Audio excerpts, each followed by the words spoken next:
as we have been saying for the last few weeks, we are trying out and I think implementing a new order of service that's very subtle, really, but you'll see less of the facilitator, which in this case is me yet again. And so we'll start out with any announcements that anybody might have. And what announcements might you have? Doug. Just might remind folks that we are putting a sign-up sheet in the back for anyone who wants to volunteer to be either a praying person or a facilitator or a greeter or whatever. We're refreshing our rotation, so if you have a desire to help out in that way, please sign up.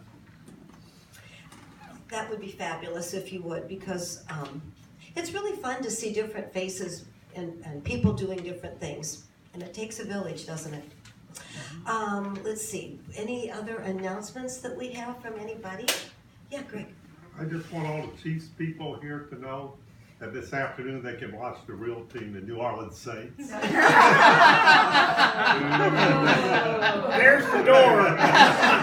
Channel 6 is blacked out. Channel 6 is still blacked out. I can't believe that. We parked next to you, so we're going to try really hard not to dent your driver door.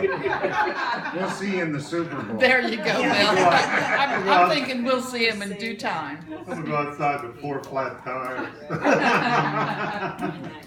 Okay, so the offertory will be coming up and we'll handle it in as smooth a way as we can.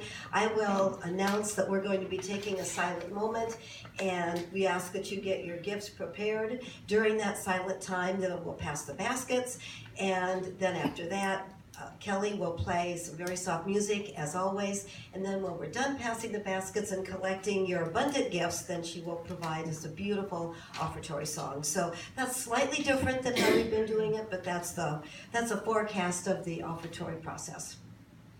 Any other announcements? Any other thing that needs to be said? No? Okay. So, in that case, why don't we get rolling?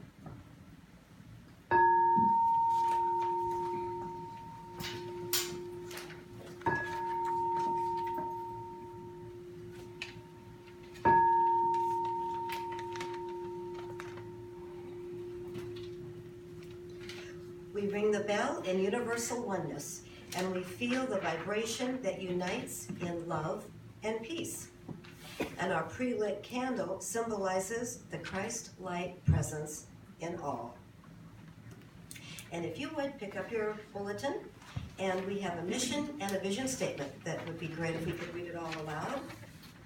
The Center for Universal Oneness is a place where those who want support on their spiritual journey may join with others for mutual encouragement, inspiration, and guidance. The center draws on those practices based in new thought and metaphysical approaches. The higher Christ consciousness provides the foundation. We strive to live in the oneness of love. And now our vision statement. Extending into the world faith, love, peace, and joy. And now Lynn will be our prayer person.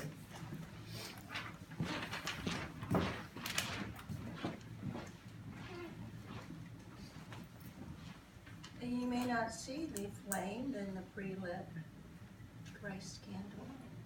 Sometimes there are things there that we can't see. I couldn't see it from my seat, but now it is lit. We are grateful that we are able to choose. We choose to raise ourselves above any differences which may divide us, because we know in truth that we are one. We choose to keep our hearts and minds open to hear with our hearts the message that our speaker today is presenting. We choose to take the high road and allow love and patience and non-judgment to polish our hearts so they can reflect the Christ's light which comes from within.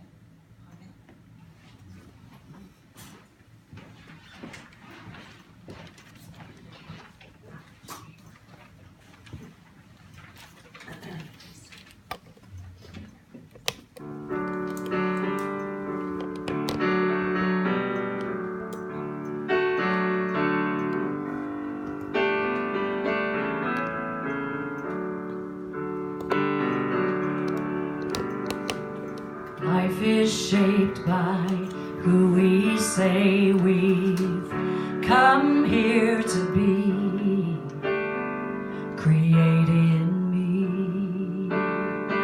The door is open if we are willing to walk consciously. Create in me. Oh, my wildest dreams come true, and I see the same for you. The only moment we ever have is right now, you see. Create in me. The door is open if we are willing to walk consciously. Create in me. Oh, anything is possible now. Everything our mind will allow.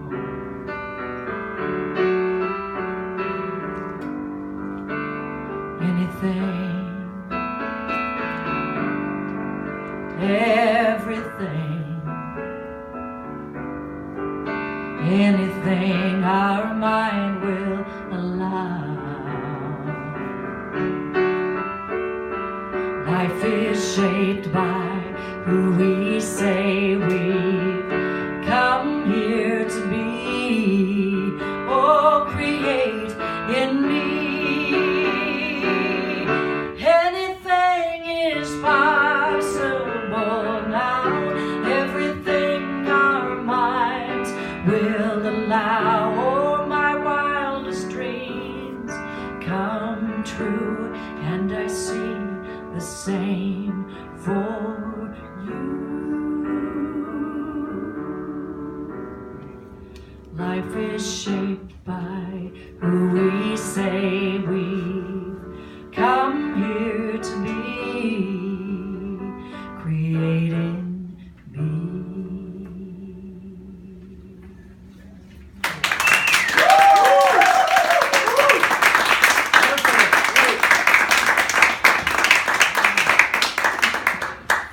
Well, good morning, everybody. Hey, thanks to our musician. And thank you so much for having me. I was telling, maybe it was Kim this morning, that when we had the phone call yesterday about the possibility of maybe me playing music for an hour, or I said, but you also know I've been a speaker for many, many years. And as I looked at the music that was already picked and the theme for today, I thought, how perfect is this? So I want to start this by reading you a poem. It's called I Am the New Year. And I know the new year is just simply a date on the calendar, but for many of us, it's a time to reflect and shift and set our intentions.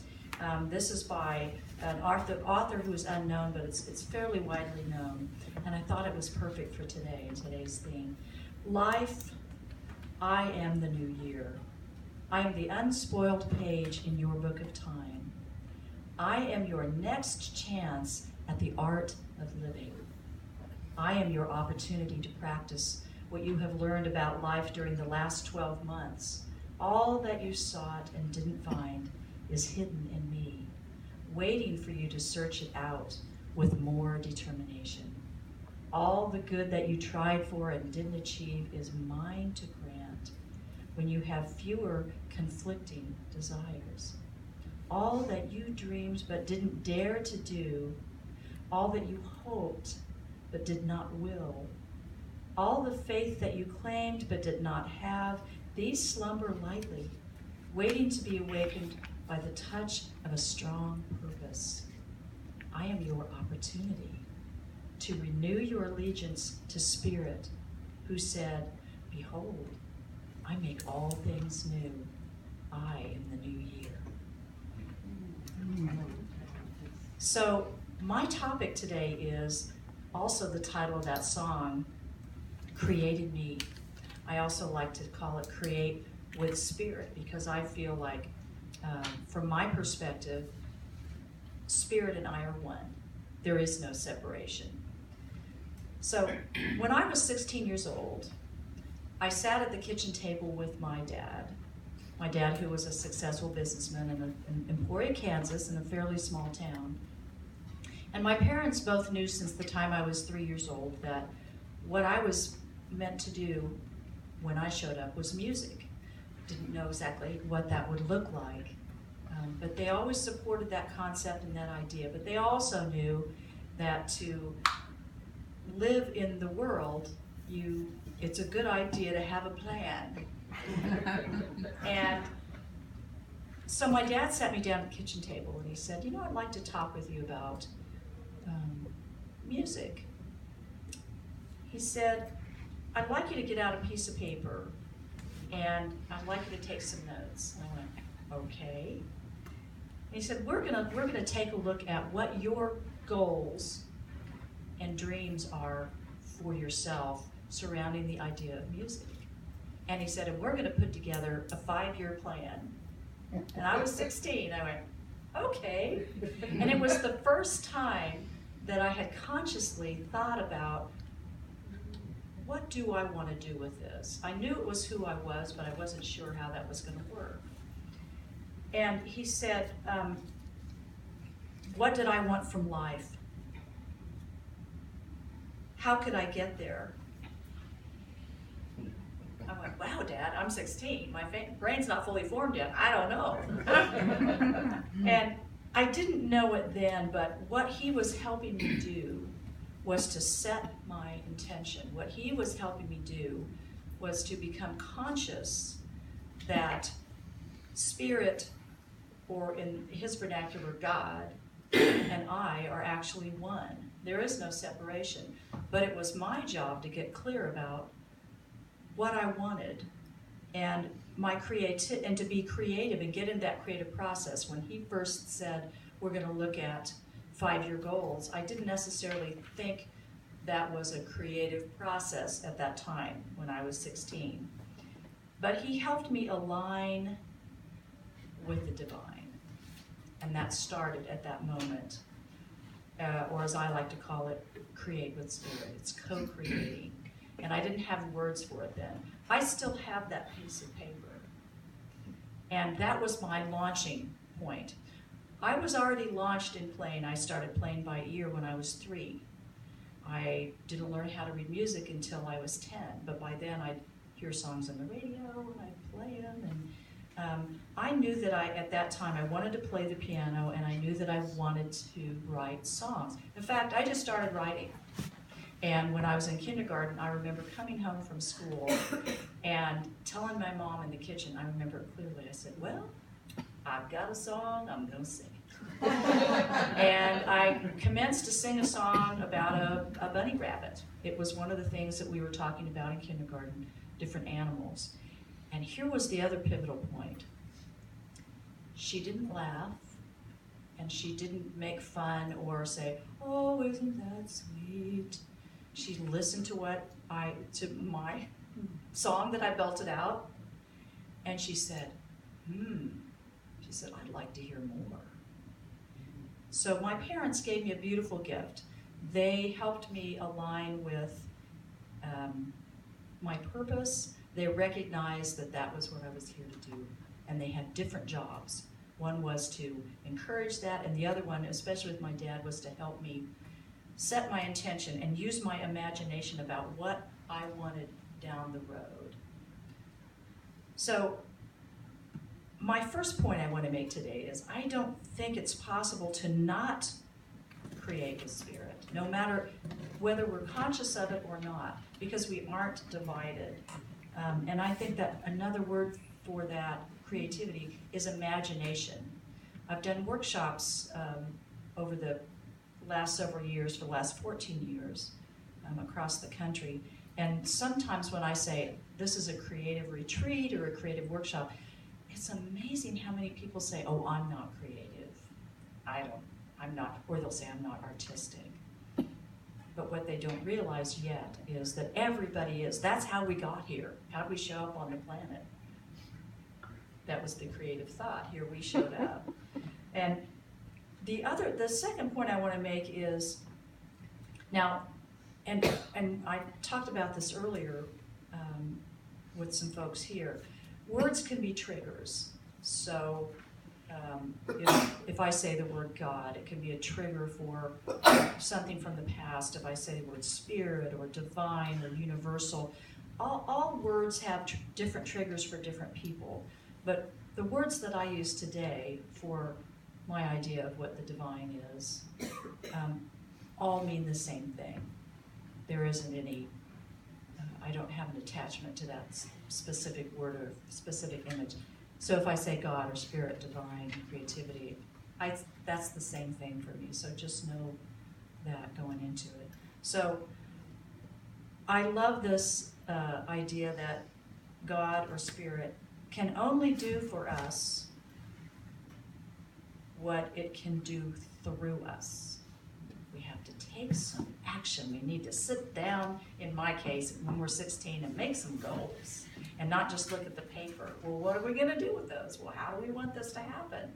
We have to take the action to do it. And I think that's one of the things that in the past, I would, if I was going into prayer or meditation or, being silent so I could hear whatever might come in or not come in, I thought that's all I had to do. Okay, I'll get the info. Or, would you please make this happen for me, or whatever that was. And I didn't understand back then that, well, I needed to listen, and the inspiration and the intentions that I set had everything to do with what my next step was. So if I didn't take the step, nothing was going to happen.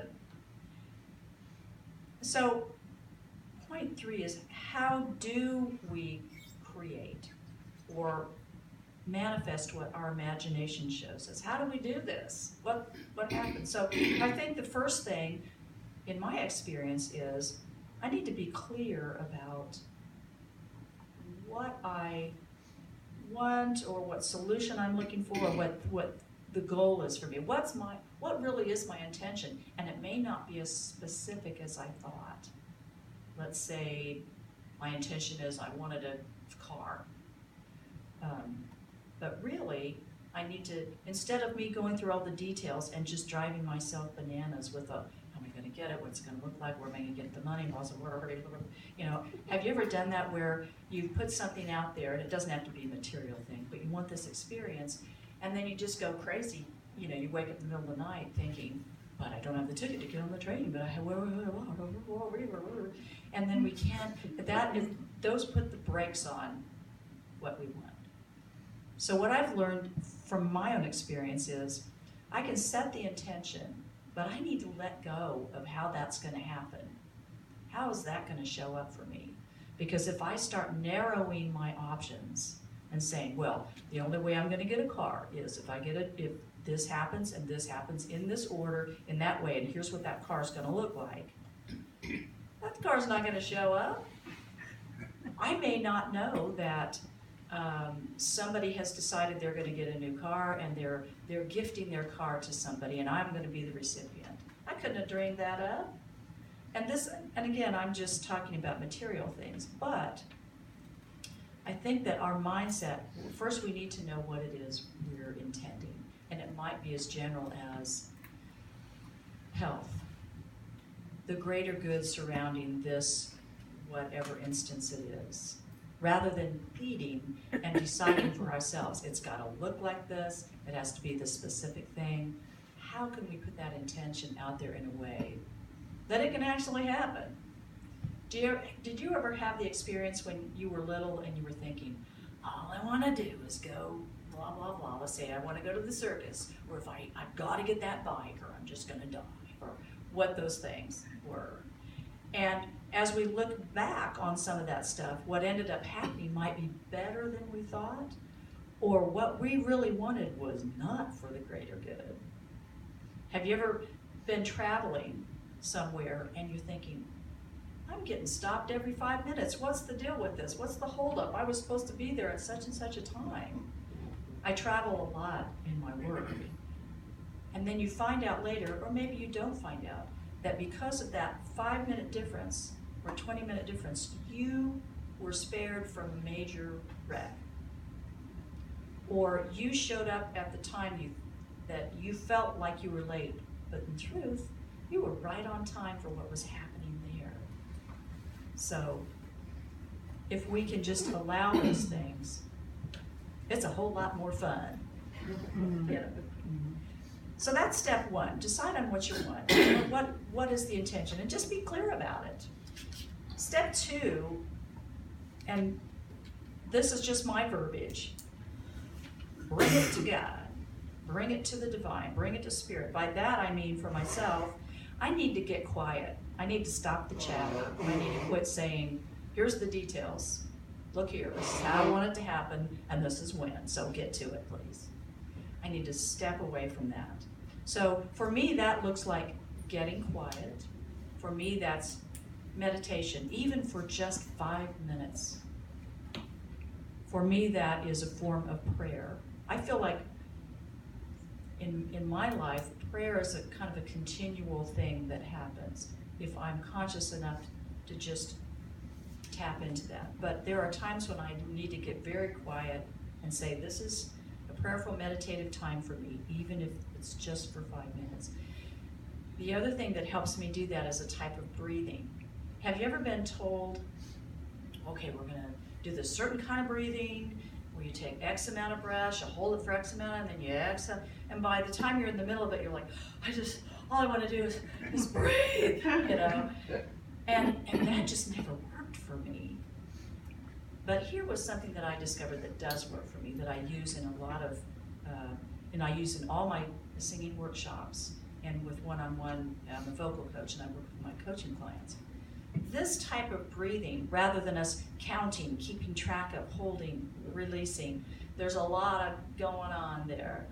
This type of breathing, which I'll show you, and I invite you to try with me, does a couple of things. So when, let's say this is our oxygen level, this is our CO2 level. When we get into any kind of excited mode, and it can be positive excitement, the oxygen level tends to go down and this goes up.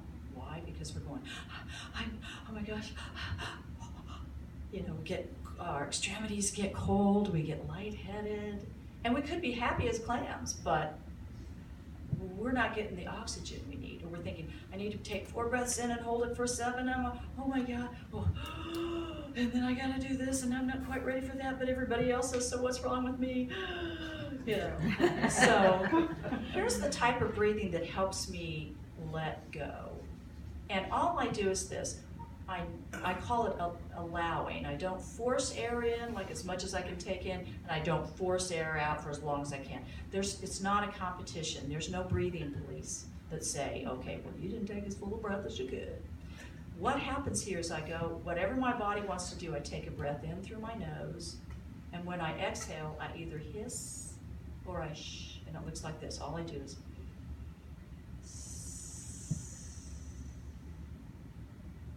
and then I decide when I'm going to take the next breath, or how long or short it's going to be.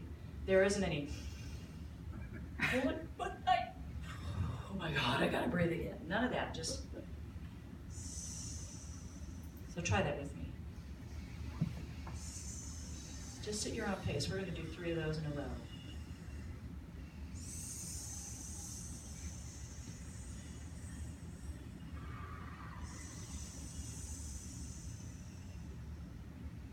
So what tends to happen when we let ourselves breathe in that way?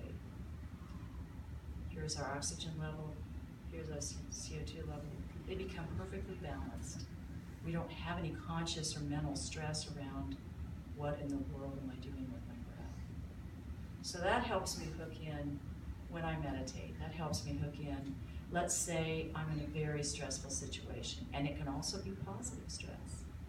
It can be around, I'm excited, I'm getting ready to walk down the aisle, I'm getting ready to jump on stage, you know, and I find when your hands get cold and you don't have another health reason for that to happen,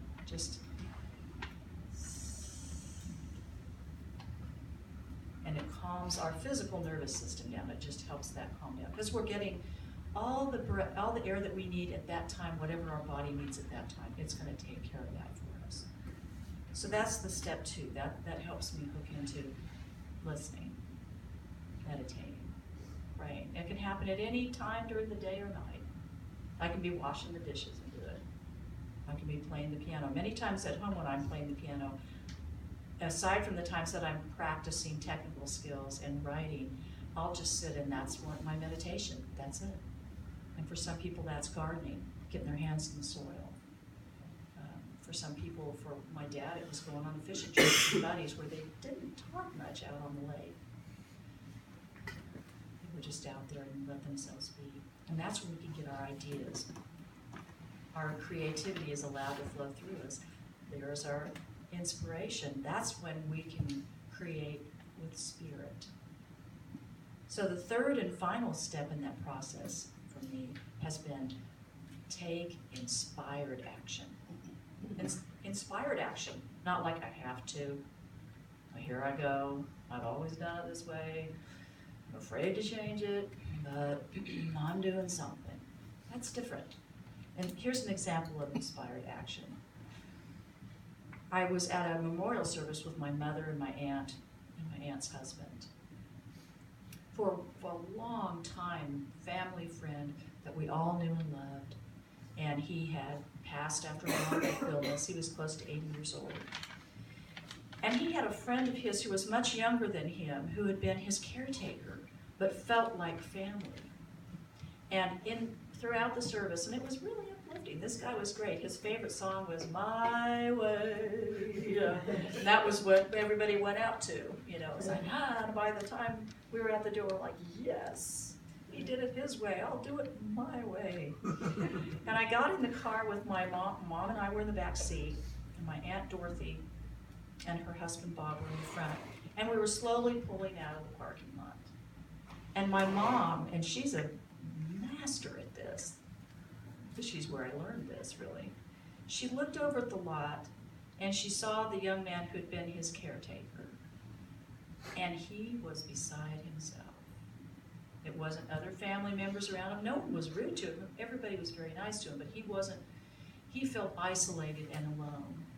And he was standing out of his car with his head in his hands, sobbing.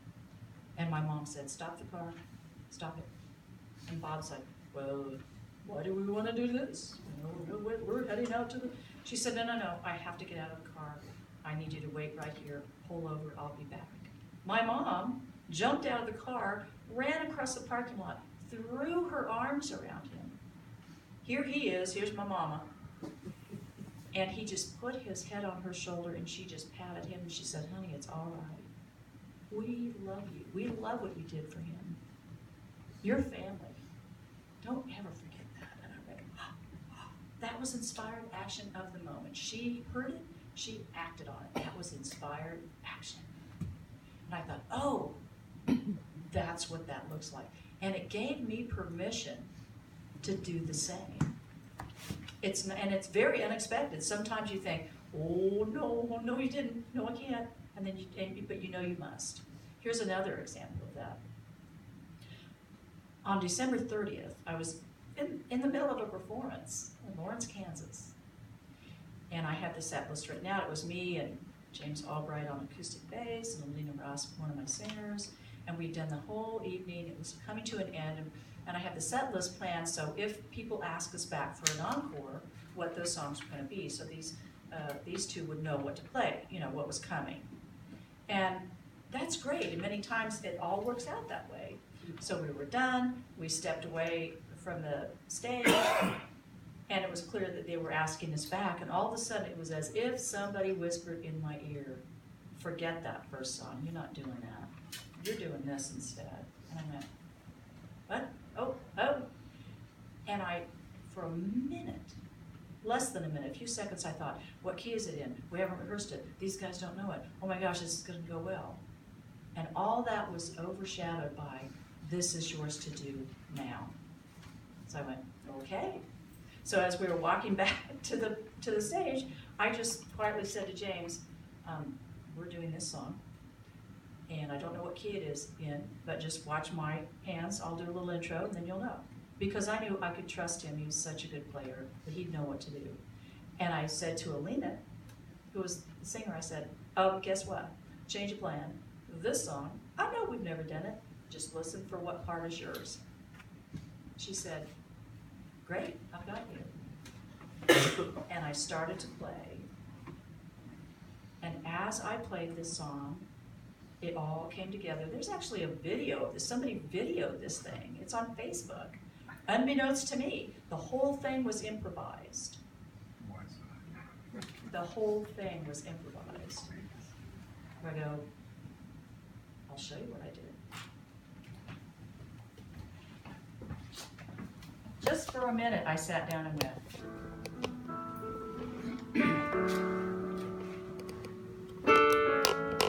Now this is on December 30th. And as I started this, I had the sense that all the people in the room weren't the only ones in the room. And that every one of us in that room had somebody that they were thinking about that night that they couldn't see or be with. And when that came to me, I just went, this is what I'm singing. I just said, should old acquaintance be forgot and never brought to mind? Oh, should old acquaintance be forgot?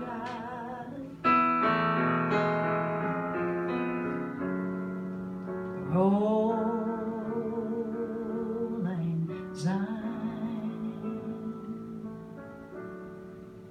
And at that point, that's when James took out his bow for his acoustic bass guitar, and he just started to play, and it sounded like another voice. And Alina eventually came in on, "Oh, Lang Syne, my dear." We sang it in harmony. We'd never sang it before. Then in the middle of the song, oh no, that wasn't all. I realized this isn't just for me to sing. This is for all of us to sing. So James did this beautiful improvisational solo, and I put my hand out, and then I sang it in a more traditional way. Just to offer that. Everybody in the room sang it. And it was a moment that we would have missed had I not listened to what my divine nature said to me. You will do this now. This is the time, right now. And don't you worry about the details. I've got the details. You trust and do what you're here to do. That's creating the spirit. I was so grateful for that moment, and I thought to myself, well, if all we are is live consciously, listen to what's being said to us, and act upon it, these are the kinds of things that can come into our lives. And I knew that wasn't just about me. In fact, it wasn't about me at all. It was about that moment with all these people there. So what was on my list when I was 16 that my dad and I sat down at the kitchen table and wrote out? What was on that list? What was on that 5-year plan?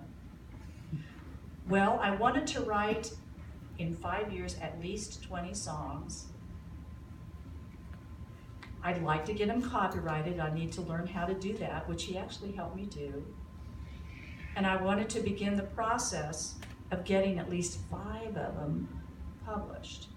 Because I looked at myself as mostly a songwriter. I was passionate about it. I still am. I'm so passionate about this. And so now, when I look at, well, what happened? I have over 80 published songs. I own my own publishing company.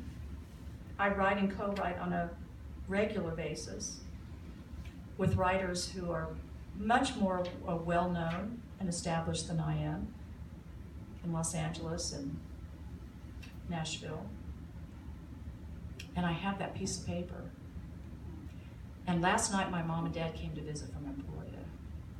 And I was able to say, Dad, guess what I'm going to talk about tomorrow? And he said, what? I said, look at this. And I was able, and I'm blessed, and I know how fortunate I am. My dad's 91. My dad's doing great. But to be able to say to him, thank you for that. Do you see what happened because of your insight for me and your willingness to reach out to this crazy, wacky, hormonal 16-year-old girl that was flinging around, but she just knew she wanted to do music? I said, gosh, thank you, Dad. So there are a couple of quotes that I want to end with today.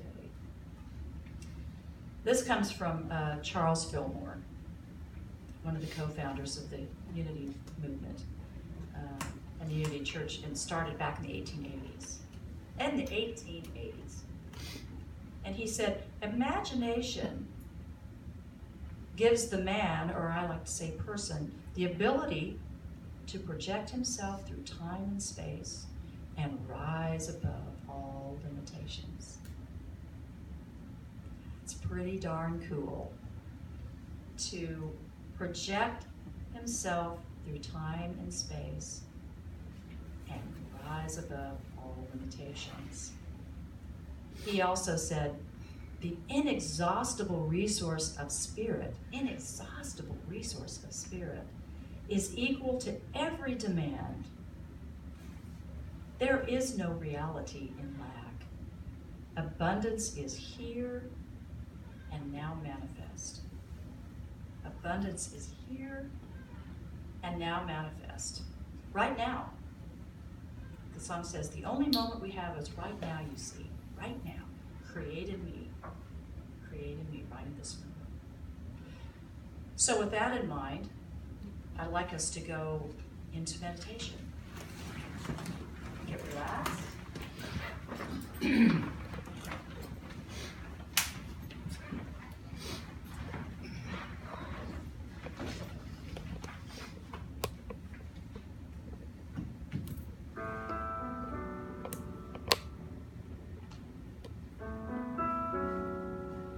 I want us to take a little break together and allow ourselves to breathe however we want. I'm going to breathe in through my nose and I'm going to exhale with a little hiss.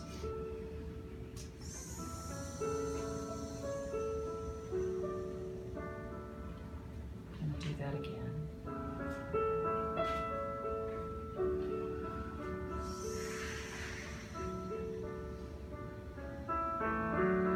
I'm going to relax, starting at my base of my feet,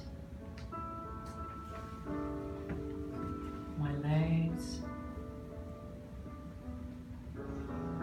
my knees, my core, my abdomen. I'm going to breathe again.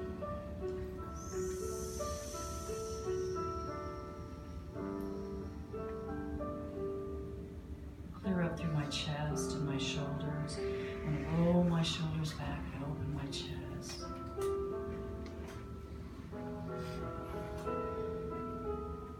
All through my throat, my neck. I'm going to release any tension that might be in my neck, slowly and easily.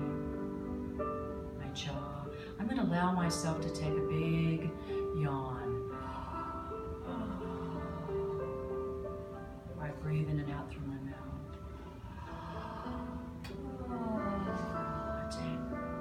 Time and make whatever sound my body wants to make.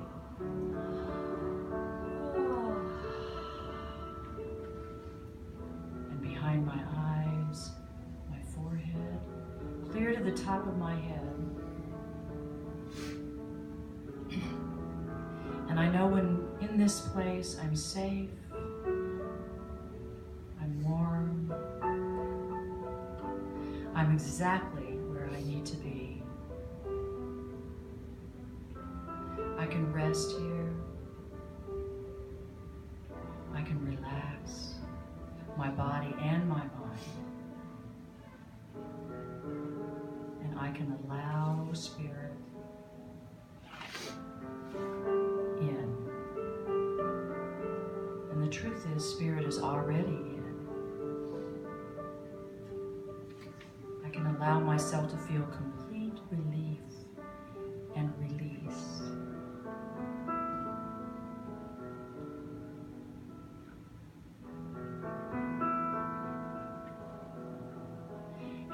think about, in an open, relaxed way, what is my intention for this moment? What is my intention for this day?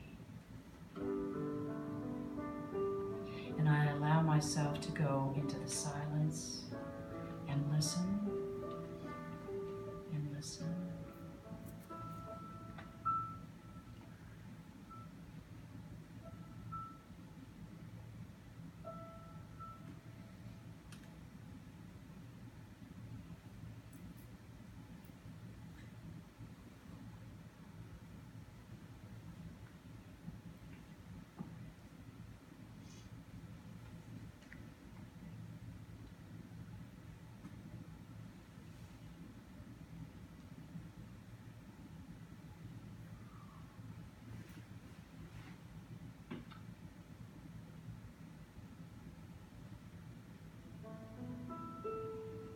And as I listen,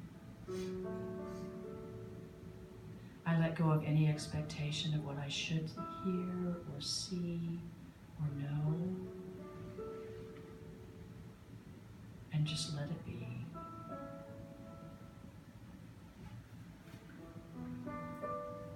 There is no right, there is no wrong. I am always connected to Spirit.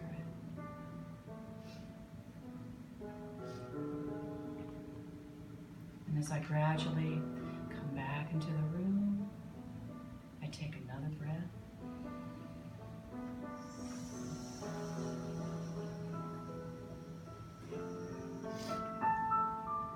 And another.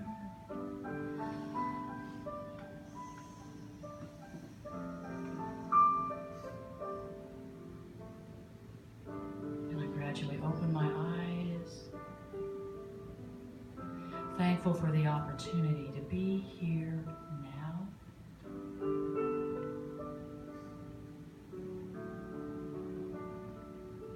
Knowing, even if I don't know all the details and I don't know all the answers, I know that all is truly well.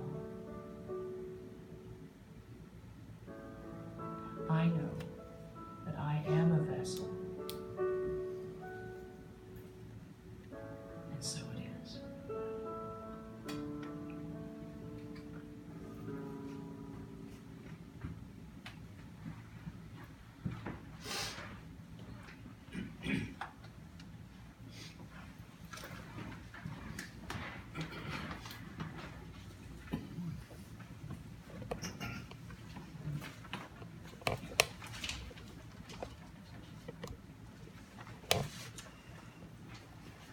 I couldn't help but think about the irony of how you came to be with us today, Kelley, and all is in divine order, right? You said everything works out as it should. This is so not what we planned, and it was so perfect. Thank you so much.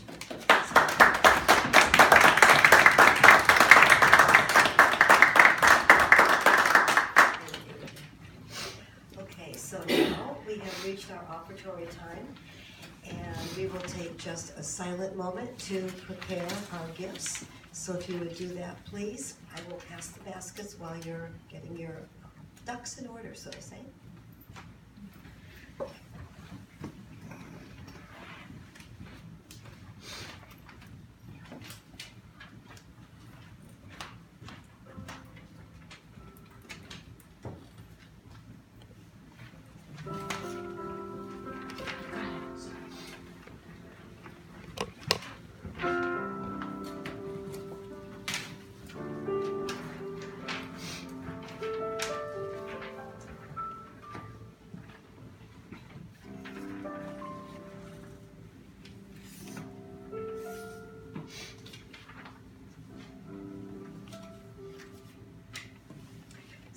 Offertory prayer is in our bulletin, and we bless our gifts when we say our prayer. Divine love, through me, blesses and multiplies all that I have, all that I give, and all that I receive, and I am joy-filled and grateful.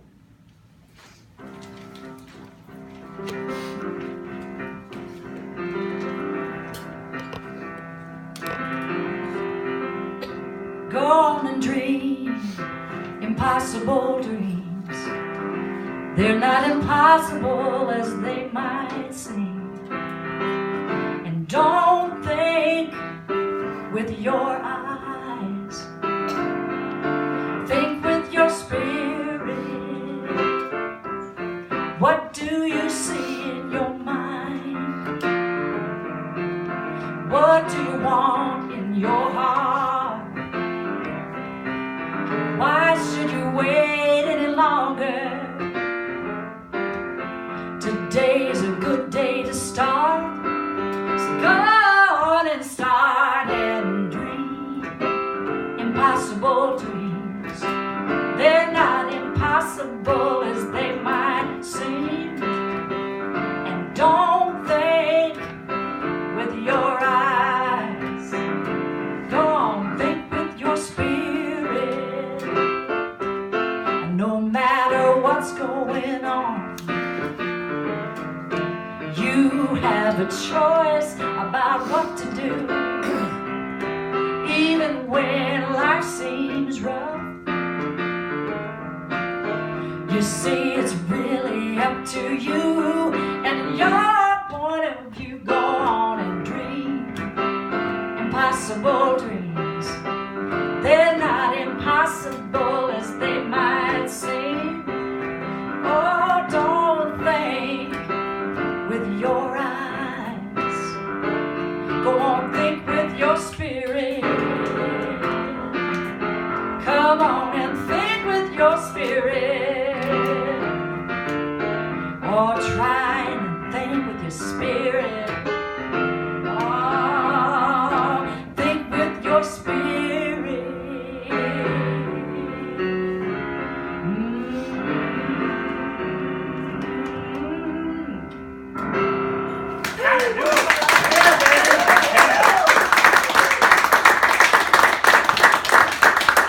Holy moly, are we blessed or what? We We are. are blessed. Wow, thank you, Kelly.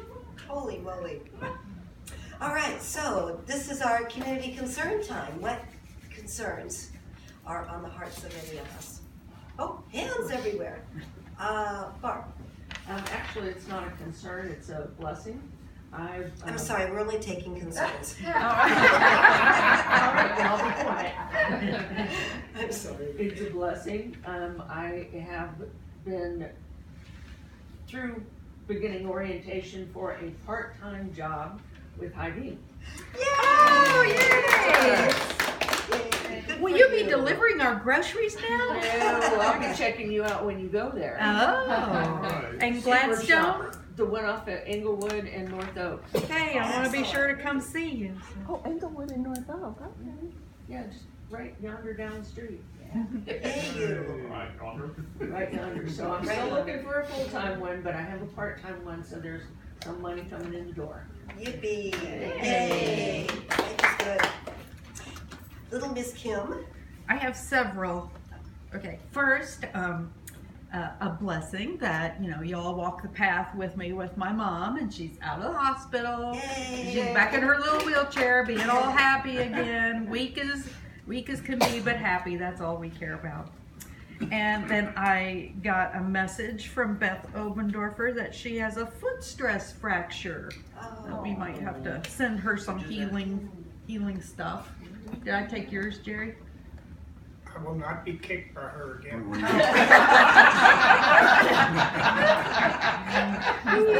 She has another foot, Jerry. Got some volunteers too. Yeah, evidently this happened like 3 weeks or a month ago, and she thought, she realized she might have bumped it on something, but she didn't know. It just started hurting her real bad and swelling, and she's wearing a little boot, and it seems to help a lot, she said, so hope and pray it gets better. Thank you. Good.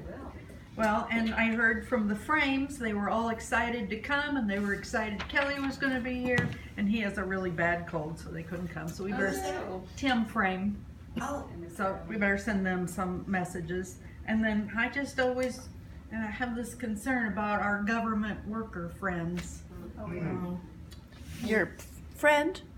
Or just everybody? Well, you know, like Oh. Greg, I wanna make sure he gets paid and everything, so he can, and Pat, who has to work without a check, and Oh, Ruth Ann. Ruth Ann, Oh. she retired, but they put her on furlough before she got a chance. That's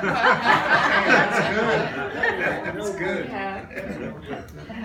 So I just think we need to hold them up and Bill. And your thoughts and prayers while I try to keep up with Barb. again. Next 5 weeks. So pray for Bill's stamina. Yeah, all that hiking. We better And Lynn, you had your hand up. oh, yes, my concern is for our son Dan. Again, so just please hold Dan in your hearts and see him as the perfection that he really is, and hope that he sees that for himself also, and anything and everything. We hear that. Rayma. I swore I would not get emotional over this, but I suppose I always will. I just want to thank everyone in the community for their prayers for my recent family tragedy. I talked to my daughter-in-law last night for the first time in a couple of weeks. She was just really isolated and didn't want to be around anybody. But I talked to her very briefly last night, and she is taking tiny little baby steps toward engaging with, with life again. I'm just so grateful for that. Thank you. Excellent, thank you. Doug is pointing to somebody. Oh, Terry. Two things really quick. Does anybody have any updates on Abby Sullivan? I'm still sending her prayers and energy, but I haven't had an update on her for a while, so I'm going to ask about that. Anybody? What was the name? Abby Sullivan? I don't have any news. Okay. Okay. All right. And So we'll also, assume no news is good news. Maybe not, no, okay. I will continue with my efforts Okay. then. And I'll ask for some prayers for my sister Janet Seifert. She needs knee surgery on both knees. The way it's been working, I've been living with my parents because they're both in wheelchairs and both in their 90s. When I'm not there, my sister has been there. If she gets knee surgery on both knees, that's going to give me potentially 3 people to take care of. So I'm not exactly looking forward to that. But, So prayers for Terry. prayers for my sister for her knees. Okay. Pray for you too, Terry. Yeah, we I'll better. take all the prayers I can get. But yeah. Anyway, thank you. Okay. Anyone else? I have a prayer of gratitude. Our son got a job, and we are very excited. So we have a long list. We have prayers for gratitude for Barb, and we have Kelley. and prayers of gratitude from Rayma, and for Dan, and for Kim's mom, and for all of our government worker friends, and for Beth, and for Bill. God love Bill. Did I miss Is anyone? Bill here tonight? Tim Frame. Terry. Tim Frame. And other friends, and anyone that was not specifically mentioned that we're holding in our hearts. And please know too, that if there is someone that you are concerned with and for, and did not mention them, Dennis and Susan Breed are sort of our resident chaplains, and would be more than happy to have silent and private prayer with you. So in your bulletin, we have, of course, our offertory prayer. And if you would read that with me, I'd appreciate it. Prayer for concerns. Centering our hearts and minds in prayer, we let go of any thoughts of worry or challenge and simply rest in the stillness. We know that our source of strength and peace comes from God alone. We give thanks for divine order and trust that we are all held in the power of grace. Kelley, before you sing, tell us where you're going to be. Tell us about that. Well, About the Folly. Where, about the Folly Theater. Oh, okay. Well, on Saturday, May 18th, I believe it is, my expanded 9-piece band and I will be performing at the Folly Theater. And we've been there several times before, but it's a beautiful venue, and thank you for asking. I don't think they put tickets up on sale yet, but when they do, I'll definitely let you know. I'm seeing a road trip. A road trip coming up.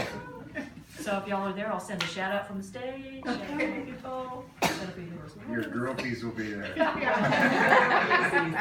It won't be just us. Well, thank you. Thanks for asking. Yes. Yes, okay. So this last song I'm going to do, it's a combination of a song that I wrote and a Bob Marley song. If you know it, sing along, and it's all about what we've been talking about today.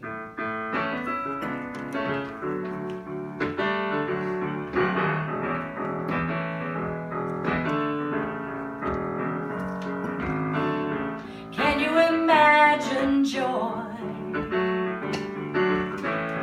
Can you imagine peace? Can you imagine love? Yes, I can. Yes, I can. Let's do it together. Joy, peace, and love. Can you imagine joy? Can you imagine peace? Can you imagine love? Yes, I can. Yes, I can. And here's the Bob Marley part. One love, one heart. Oh, let's get together and feel alright. Let's do it again. One love, yeah, one heart. Oh, let's get together and feel alright. Can you imagine joy? Can you imagine joy and peace? Can you imagine peace? Oh, love. Can you imagine love?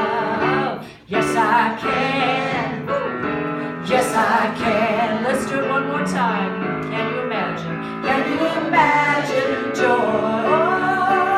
Oh, can you imagine peace? Can you imagine love? Yes, I can. Yes, I can. Here we go. One love. One love. One heart. Oh, let's get it together and feel alright. Let's do it one more time. One love.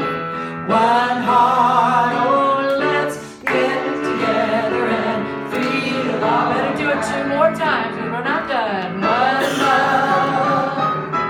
One heart. Oh, let's get it together and feel alright. One love. One love. One heart. One heart. Oh, let's get it together and feel alright.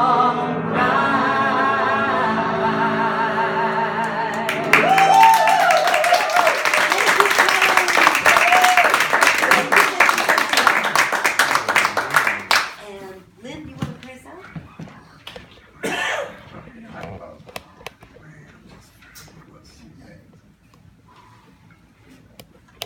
Open our hearts that we may hear thy voice, which constantly comes from within. And let our minds bear sweet fruit and fragrant flowers. As this tree is planted in the soil of your spirit, may all beings be well and happy. May all beings be free from strife. May all beings return to love, now and always. Amen. And